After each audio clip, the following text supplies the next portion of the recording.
देखिए, जो पार्टी की तरफ से जो वक्ता होंगे वो पार्टी नेतृत्व ने तैयार किया है और वो हम स्पीकर्स ऑफिस में वो सारे जो वक्ता हैं आज के वो हम स्पीकर्स ऑफिस में देंगे और आप देखेंगे कि किस प्रकार से कांग्रेस पार्टी देश के हित में, राष्ट्र हित में सरकार से सच्चाई की गुहार लगाएगी और आज सरकार को, देश को सच्चाई बतानी ही पड़ेगी। सर, जिस तरह से पी चिदम्बरम जी ने कल बयान दिया कि पाकिस्तान के बारे में कोई और ये प्रॉपर एविडेंस शेयर नहीं किया जा रहा है सरकार के द्वारा, से भी टेररिस्ट हो और सकते हैं, लोकल लैंड से भी टेररिस्ट हो सकते हैं, पाकिस्तान के लिए पुख्ता सबूत नहीं है, अब बीजेपी हमलावर है उनके इस बयान पे। देखिए, क्योंकि उन्होंने ये बात रखी है, निश्चय ही इसके बारे में वो और जानकारी आप सबको दे पाएंगे।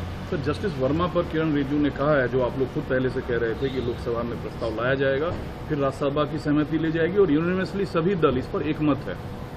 देखिए, इस लोकसभा में तो जो पिटीशन आया है उसमें तो कांग्रेस के सांसदों ने हस्ताक्षर अपना अपना दिया है, लेकिन जस्टिस वर्मा के मोशन के संदर्भ में काफ़ी कुछ प्रश्न उपराष्ट्रपति को लेकर भी मीडिया में आए हैं।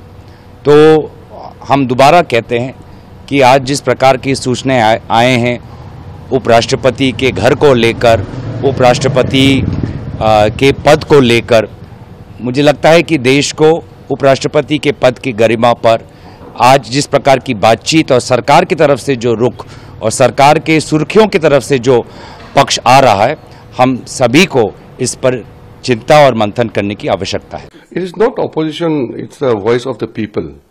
That when we have launched Operation Sindoor, it is against terrorists. So it is the wish of the people of India, which Prime Minister Modi ji has decided through Indian Army to launch Operation Sindoor. Today, the Lok Sabha will take up the discussion on Operation Sindoor. This is in response to terrorist attack in Pahalgam. So when the Parliament is taking up the discussion on Operation Sindoor, my request to the opposition members, especially the Congress party, not to do anything to harm India's interests and also not to speak Pakistan's language. We have to be very mindful because this is Indian Parliament. We have to maintain the dignity, the honor, the image of the country and Indian Armed Forces. So number one, the Congress party and opposition leaders should not speak anything to harm national interests. Secondly, they should not speak Pakistan's language. Whatever they speak against India's interests, it is used by the Pakistanis, India's enemies outside. So please be mindful when we are taking up such an important discussion on Operation Sindoor. Everybody must ensure that the dignity, the spirit of Indian Army must be respected. Those who lost their lives, their family members must not be undermined, and also the enemies of the country should not take advantage of the foul languages used by the opposition leaders. पहले तो ये आपको स्वीकार करना चाहिए, दो अलग विषय हैं। सिंदूर ऑपरेशन में फौज के साहस का, फौज की बहादुरी का, फौज के पराक्रम का उनको हम बधाई देते हैं कि जिन परिस्थितियों में उन्होंने मुकाबला किया, और उन्हें अगर और मौका मिलता तो हो सकता था पीओके भी वो ले लेते। जहाँ तक पहलगांव का सवाल है, जब चर्चा पहलगांव पर होगी, उससे पहले भी ये घटना हुई है, आखिरकार उसकी भी जानकारी अभी जनता को नहीं मिली है। और आप तो जागरूक लोग हैं, पहलगांव में क्या हुआ और उससे पहले जो हमारे जवान शहीद हुए थे उसकी भी जानकारी और सच्चाई अभी तक नहीं मिली है।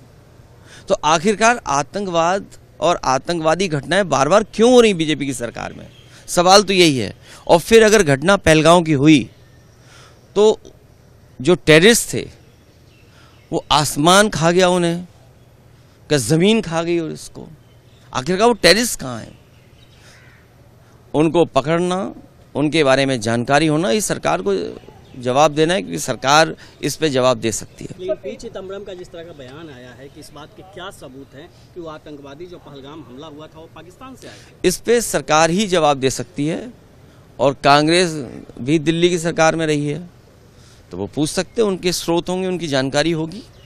और एक सवाल सर, उत्तर प्रदेश के जो मुख्यमंत्री हैं, सबसे ज्यादा दिनों तक मुख्यमंत्री रहने का उन्होंने रिकॉर्ड कायम किया है। ये कोई रिकॉर्ड होता है? जो काम न करे, काम न करने वाले का अगर कोई रिकॉर्ड कभी माना जाएगा तो उत्तर प्रदेश के मुख्यमंत्री होंगे। और दूसरे का काम अपना काम बनाना, और डबल इंजन की सरकार। सोचिए, अभी तो दिल्ली वालों को ही नहीं पता है कि वो अंदर ही अंदर सुरंग खोद रहे हैं।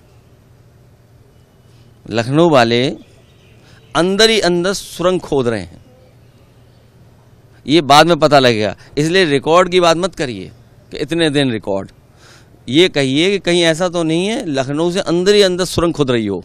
जब जब पाकिस्तान और आतंक की बात आती है तो पाकिस्तान भी पाकिस्तान की उतनी पैरवी नहीं करता जितनी राहुल ऑक्युपाइड कांग्रेस पाकिस्तान की करती है। हर तर्क तैयार रहता है, हर बचाव का तरीका तैयार रहता है, और कहीं ना कहीं पाकिस्तान को बचाने के लिए सदा कांग्रेस आगे खड़ी रहती है। ऐसी कौन सी मजबूरी है कि कांग्रेस को पाकिस्तान का साथ देना जरूरी है?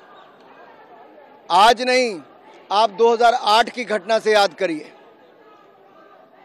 हर बार पाकिस्तान को बचाने के लिए कहीं ना कहीं कांग्रेस आगे आती है, कांग्रेस के नेता आगे आते हैं। और आज जब पहलगाम अटैक पर पार्लियामेंट में चर्चा होगी तो उससे पहले पूर्व गृह मंत्री का इस तरह का बयान आना कांग्रेस की मानसिकता को दिखाता है कि वो भारत के साथ नहीं, भारत के जब सांसद भारत का पक्ष रखने विदेश जाते हैं, डेलीगेशन में जाते हैं, तो कांग्रेस के एक नेता कह देते हैं आतंकवादी भी खुले घूम रहे हैं और सांसद भी घूम रहे हैं। तो सांसद और आतंकवादियों को एक तराजू पे रखने का काम ये भी कांग्रेस ने किया। कांग्रेस को इन बातों के लिए माफी मांगनी चाहिए। और ये जो राहुल ऑक्युपाइड कांग्रेस बार बार भारत विरोधी अभियान चलाती है, इससे पता चलता है ये भारत के साथ नहीं, इनके मंसूबे कहीं और हैं। मैंने उनका स्टेटमेंट देखा नहीं है, पर मैंने जो सुना है और जो स्टेटमेंट मेरे सामने आया है, मैं बस यही कहूंगी वो खुद भी पूर्व गृह मंत्री रह चुके हैं और उन्होंने भी काफी सीनियर मिनिस्ट्रीज में काम किया है। पिछले 70 साल का इंडिया पाकिस्तान का अगर हम इतिहास देखते हैं तो हमने जंग लड़ी है उनके खिलाफ, हमने उनके आतंकवादी गतिविधियां देखी हैं। मैं मुंबई से आती हूं जहां पे 26/11 हुआ था। लंबी लीगल लड़ाई के बाद तहावुर राणा को यूएस से हमने रिपैट्रिएट करके इंडिया लाए हैं और उनको जो भी उनके ऊपर लीगल केस है उसको हम जारी रख रहे हैं इन्वेस्टिगेशन के बाद। तो हमारे पास एक फुल प्रूफ केस है कि पाकिस्तान की उसमें इन्वॉल्वमेंट रही है, चाहे मुंबई की ट्रेन ब्लास्ट हो, चाहे बाकी देश भर में आतंकवादी हमले हो, पार्लियामेंट्री अटैक को लेकर हो। तो ये सारी चीजें हमने देखी हैं, भुक्तभोगी हैं। और प्रमाण सबसे बड़ा ये है इस मुद्दे को लेकर कि कैसे टीआरएफ रेजिस्टेंस फ्रंट पहले जिम्मेदारी लेता है, एलईटी का ऑफशूट है, फिर किसी प्रेशर के अंतर्गत वो वापस ले लेता है, फिर यूनाइटेड नेशंस में उनका नाम हटाने के लिए अगर कोई पैरवी करता है तो पाकिस्तान करता है। पाकिस्तान हर प्लेटफॉर्म पे जाकर टीआरएफ को बचाने की कोशिश करता है। तो आज यूएसए ने उनको टेररिस्ट ऑर्गेनाइजेशन डिक्लेयर किया है, मैं उम्मीद करती हूँ यूनाइटेड नेशंस भी करेगी। तो इसी के साथ साथ जो भी आतंकवादी गतिविधियां हैं, देशवासियों को कोई प्रमाण की जरूरत नहीं है, हमने भुगता है और हम जानते हैं कि सिर्फ पाकिस्तान की नापाक हरकतें हैं जो चाहती हैं कि ना खुद प्रगति कर पाए हैं ना दूसरे देशों को प्रगति करने दें। जो कांग्रेस है ना, ये देशद्रोही संगठन बन गया है। कांग्रेस जिसने आज़ादी के आंदोलन में भाग लिया, जिस कांग्रेस पार्टी का आज़ादी के आंदोलन में इतना बड़ा योगदान है, उस कांग्रेस पार्टी का अस्तित्व क्या है? कभी चाइना के कम्युनिस्ट पार्टी के साथ एमओयू राहुल गांधी साइन करते हैं, कभी करप्शन का जो है इतना बड़ा होता है। पूरा का पूरा जो डिफेंस डील है, अभी मैं सीएजी की रिपोर्ट पढ़ रहा था 2012 की, 13 की, 14 की, इवन 2015 की, जो 2013-14 का जो, आप ये समझिए कि सेना के लिए 2 दिन का गोला बारूद नहीं था, 3 दिन का गोला बारूद नहीं था। इस तरह के डिसीजन हुए जो मान लीजिए कि ट्रेनिंग के लिए, एयरफोर्स की ट्रेनिंग के लिए कोई यदि विमान खरीदना है तो 25 साल से कांग्रेस ने उसके ऊपर फैसला नहीं किया, क्योंकि कमीशन और डील जो है तय नहीं हो पाया था। तो जब कांग्रेस पार्टी की ये दुर्गति हो, जो ये स्थिति हो, राहुल गांधी जी से लेकर चिदम्बरम तक पर जो है यदि आप कोई बयान देते हैं तो मुझे लगता है कि आप अपने मुंह पर खुल चमाटा मारते हैं, क्योंकि उन लोगों ने इस देश को बेचने का फैसला कर रखा था, बीच में मोदी जी आ गए और इतना मजबूत नेतृत्व उनको पच नहीं रहा है।